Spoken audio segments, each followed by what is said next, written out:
be added to the denomination's confessions. The Belhar would have to be ratified by 115, or 2/3 of the denomination's 171 presbyteries within the next year. And by the way, that has occurred. Then the 222nd General Assembly, which meets this summer in Portland, Oregon, must again approve inclusion in the Book of Confessions. It is of primary importance to remember that the Confession of Belhar is a faith statement that helps the church to articulate what she believes despite persistent manifestations of racist ideology and behavior in the church and society. We, the church, confess our faith in God and remind ourselves of the lordship of Jesus Christ, who alone is the head of the church. The very first question in the Westminster Larger Catechism is, what is the chief and highest end of man? I'll say humanity. The answer is, humanity's chief and highest end or purpose is to glorify God and fully to enjoy God forever. Though the language is dated and patriarchal in the way that the Larger Catechism is written, the meaning is clear. Since 1648, people in the Reformed theological tradition have known and confessed that the chief and highest purpose of human beings is pleasing and enjoying God.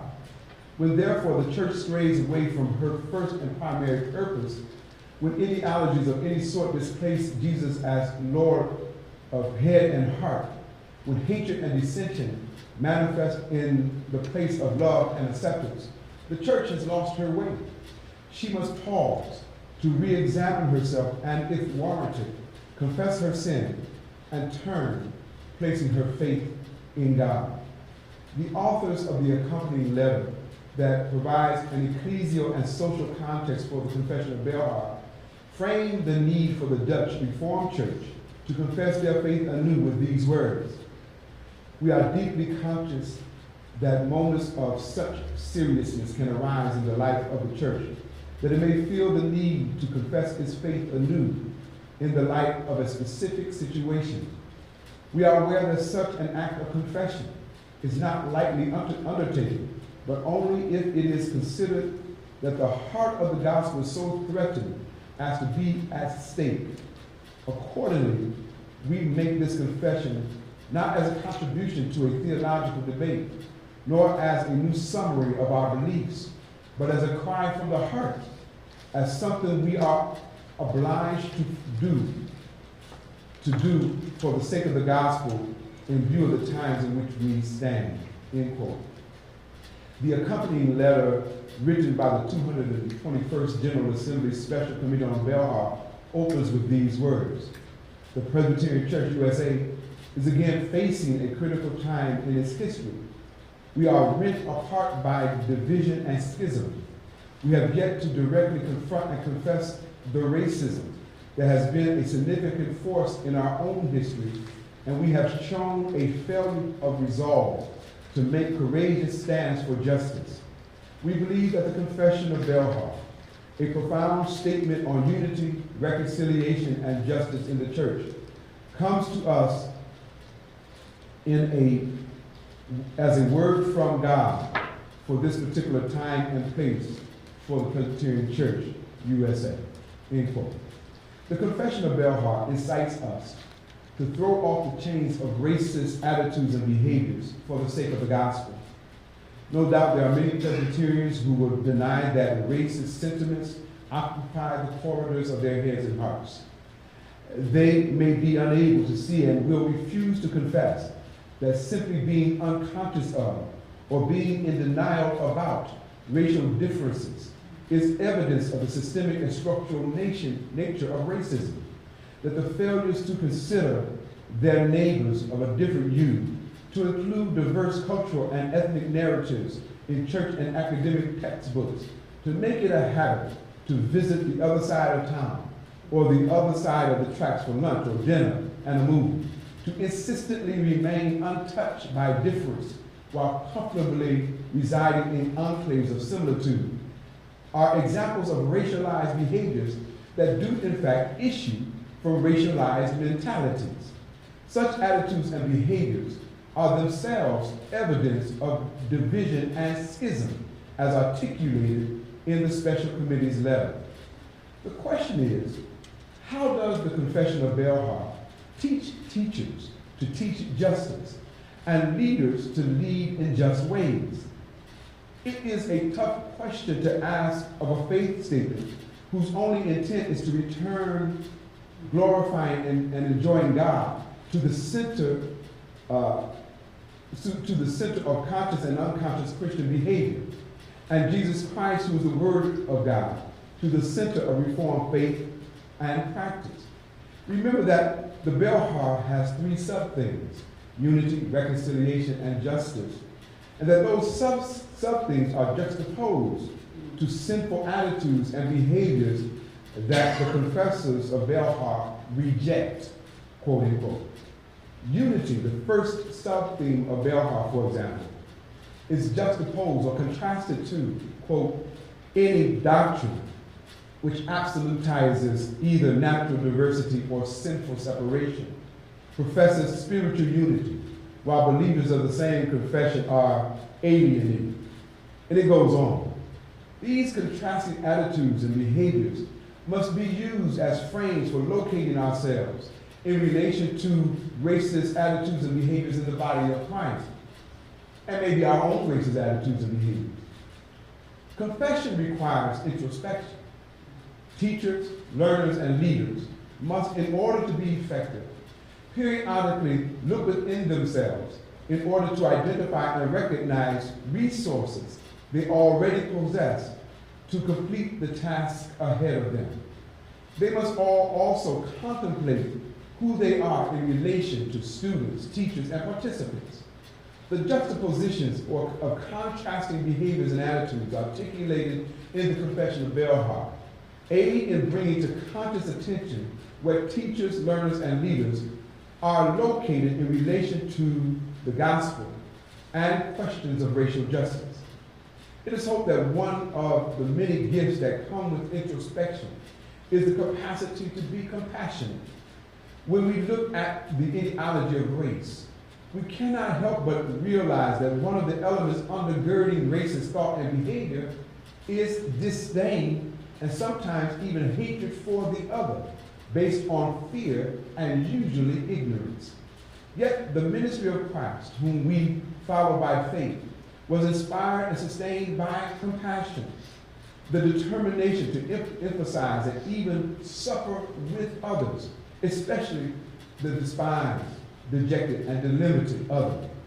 Without saying so explicitly, the Confession of Belhar does call to the church to be compassionate, even as the Lord our God is compassionate. In Luke 6:36 it says, be merciful as the Lord your God is merciful. But in Marcus Borg's book, A New Vision, he changes the word merciful to compassionate, and I like that adjustment. Be compassionate, even as the Lord our God is compassionate. The Confession of Belhar uses the following words to express these sentiments. Quote, that this unity of the people of God must be manifested and be active in a variety of ways, in that we love one another, that we experience, practice, and pursue community with one another, that we are obligated to give ourselves willingly and joyfully to be of benefit and blessing to one another, end quote. Sounds like words of compassion and compassionate engagement to me. The Confession of Belhar takes the witness of the gospel of Jesus Christ seriously. It argues that in the midst of social, political, economic, and military injustice and upheaval, the church issues a cry from the heart in the name of Christ, that the proclamation of the gospel of God through Christ is a serious matter that the church can never forsake, and that the church must give her life away in pursuit of unity, reconciliation, and justice, and thereby fulfill the mission of Christ in the world. The matter of bearing witness is addressed in section 3 of the Confession of Belhar and reads in part, quote, we believe that God has entrusted the church with the message of reconciliation in and through Jesus Christ.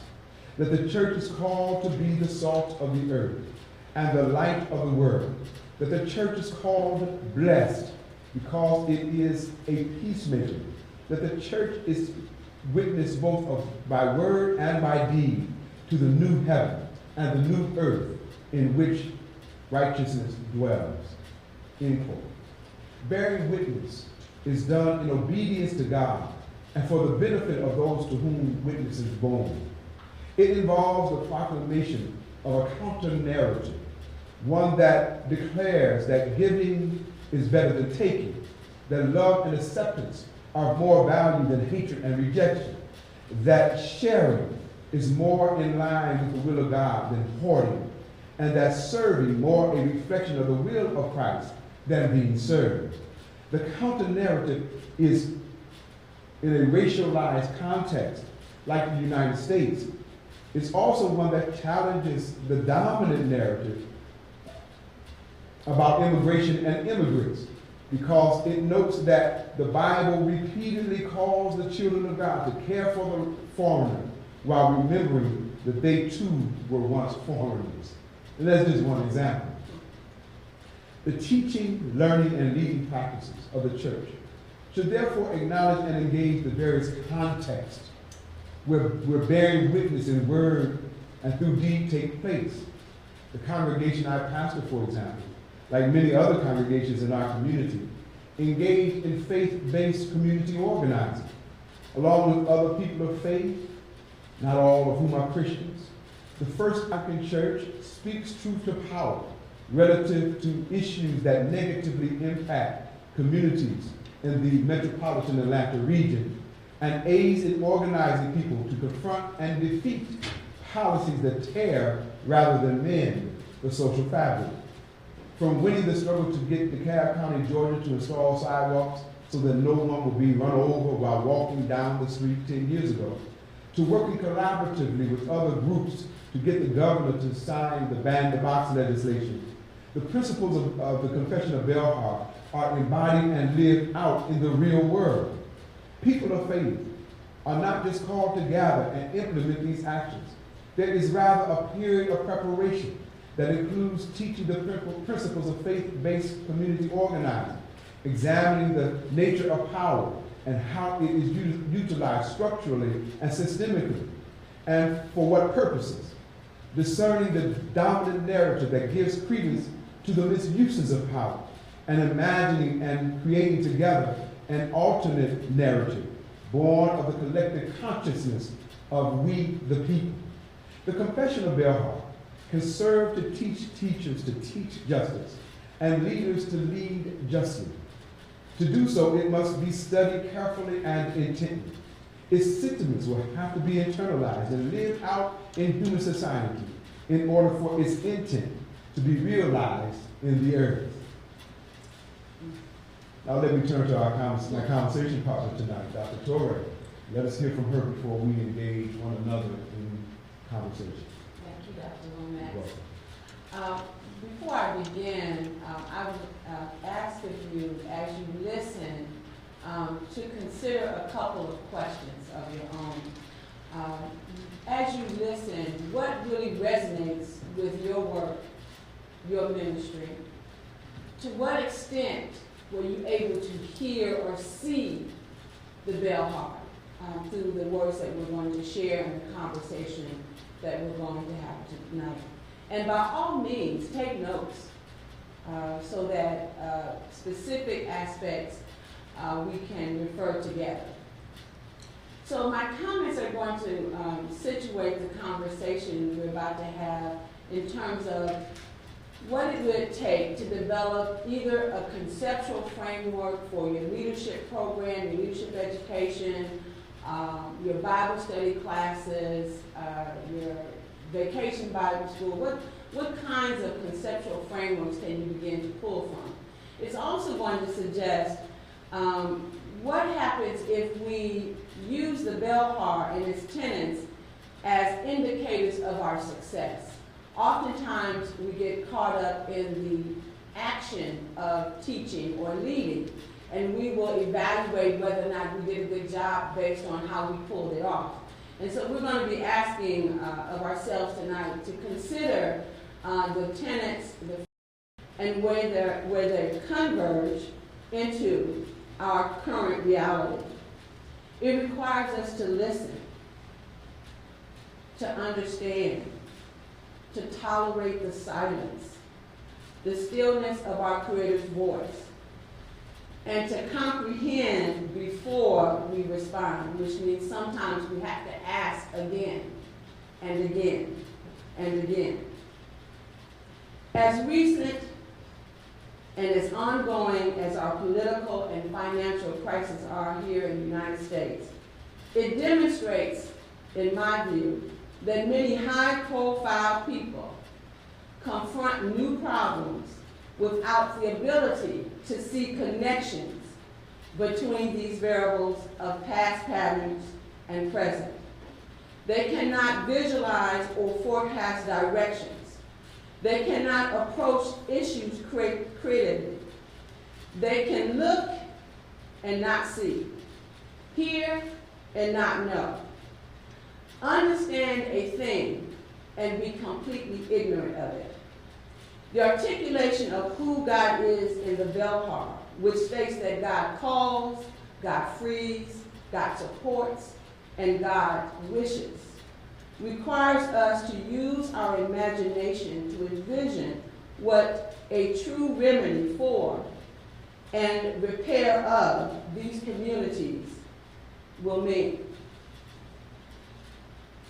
The third, as Dr. Lomax has shared, is that of compassion.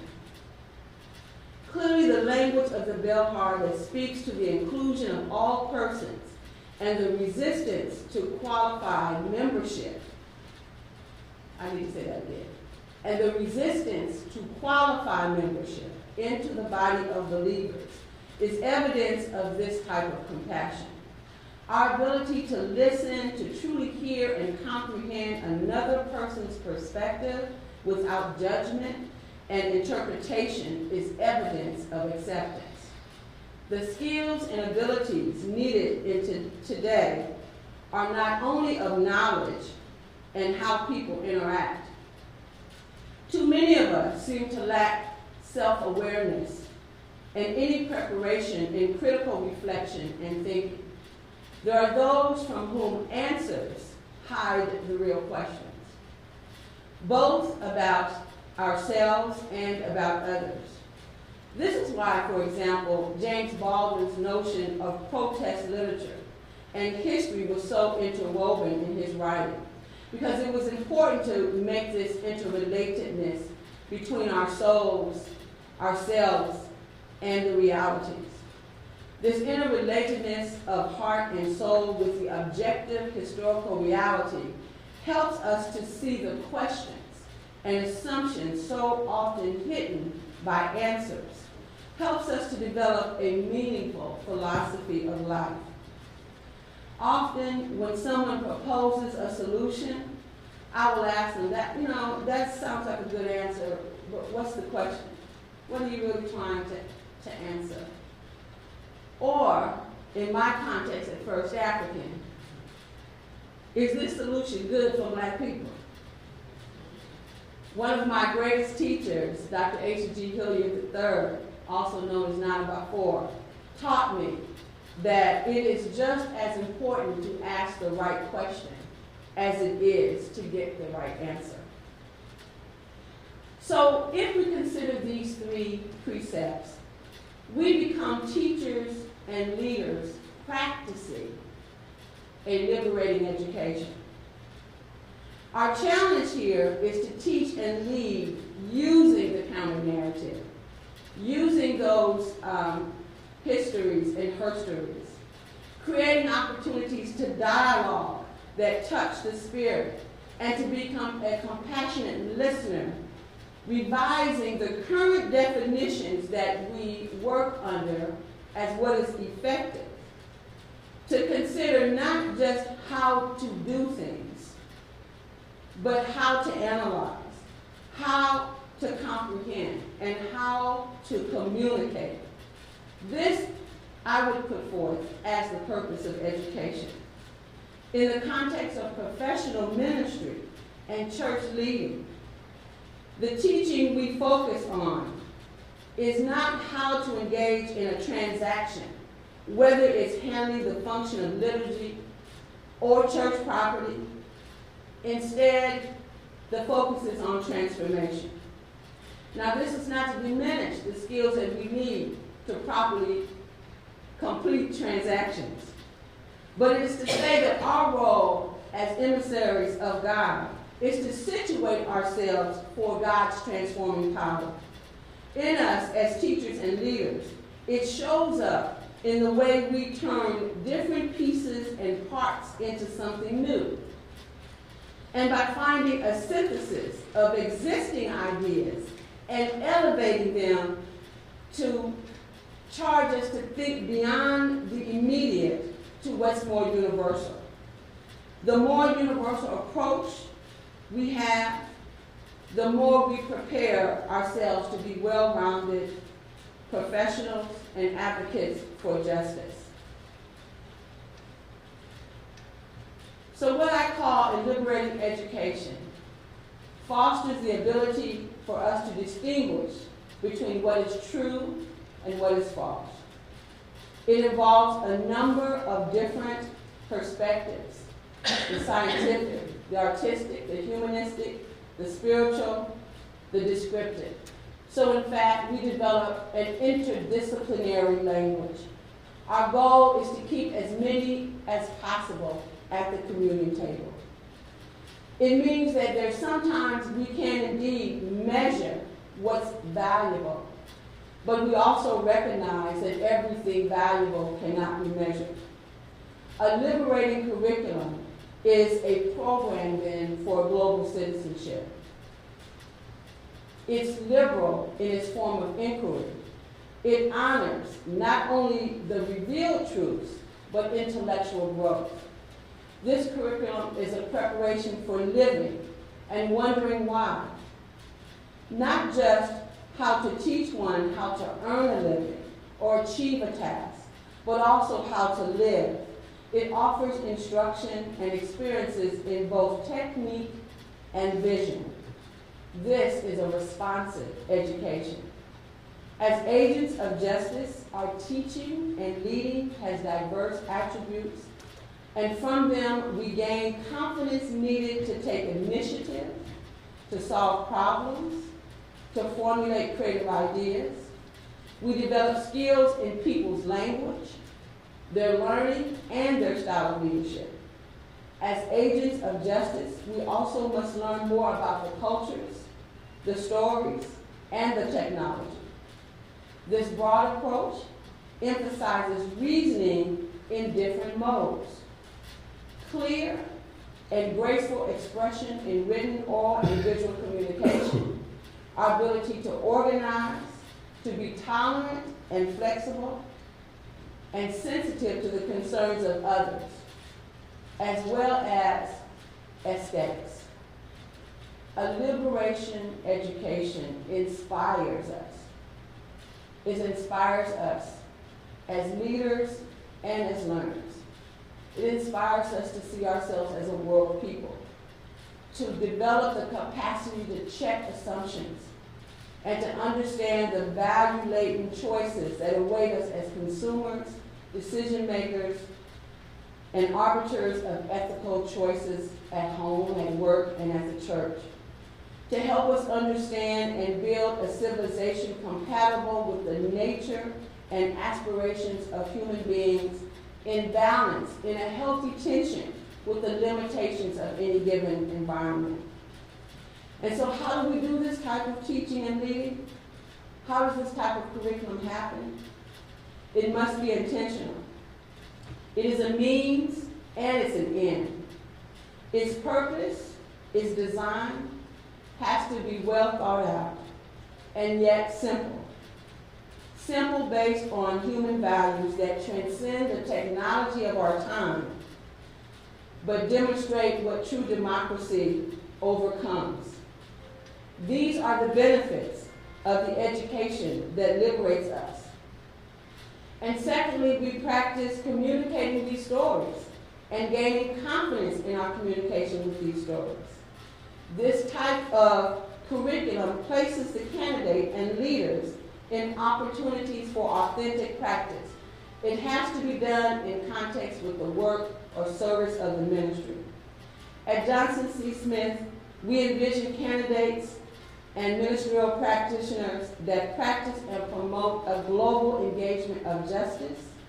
The imperatives of a global education includes issues of national security, peaceful, respectful relations, those among us, those afar from us. Finally, this liberation education is a transformative experience that requires the leaders and members to engage in learning together. I consider such an approach to teaching and leading as a curriculum of covenant, a divine dance between souls in pursuit of God's reign on earth. This commitment, this curriculum as covenant, uses technology, it uses languages, it uses all the tools that are available to us in any given location. But it moves us from being sages on the stage to being guides on the side, listening, co-facilitating, and living out the practice. Thank you.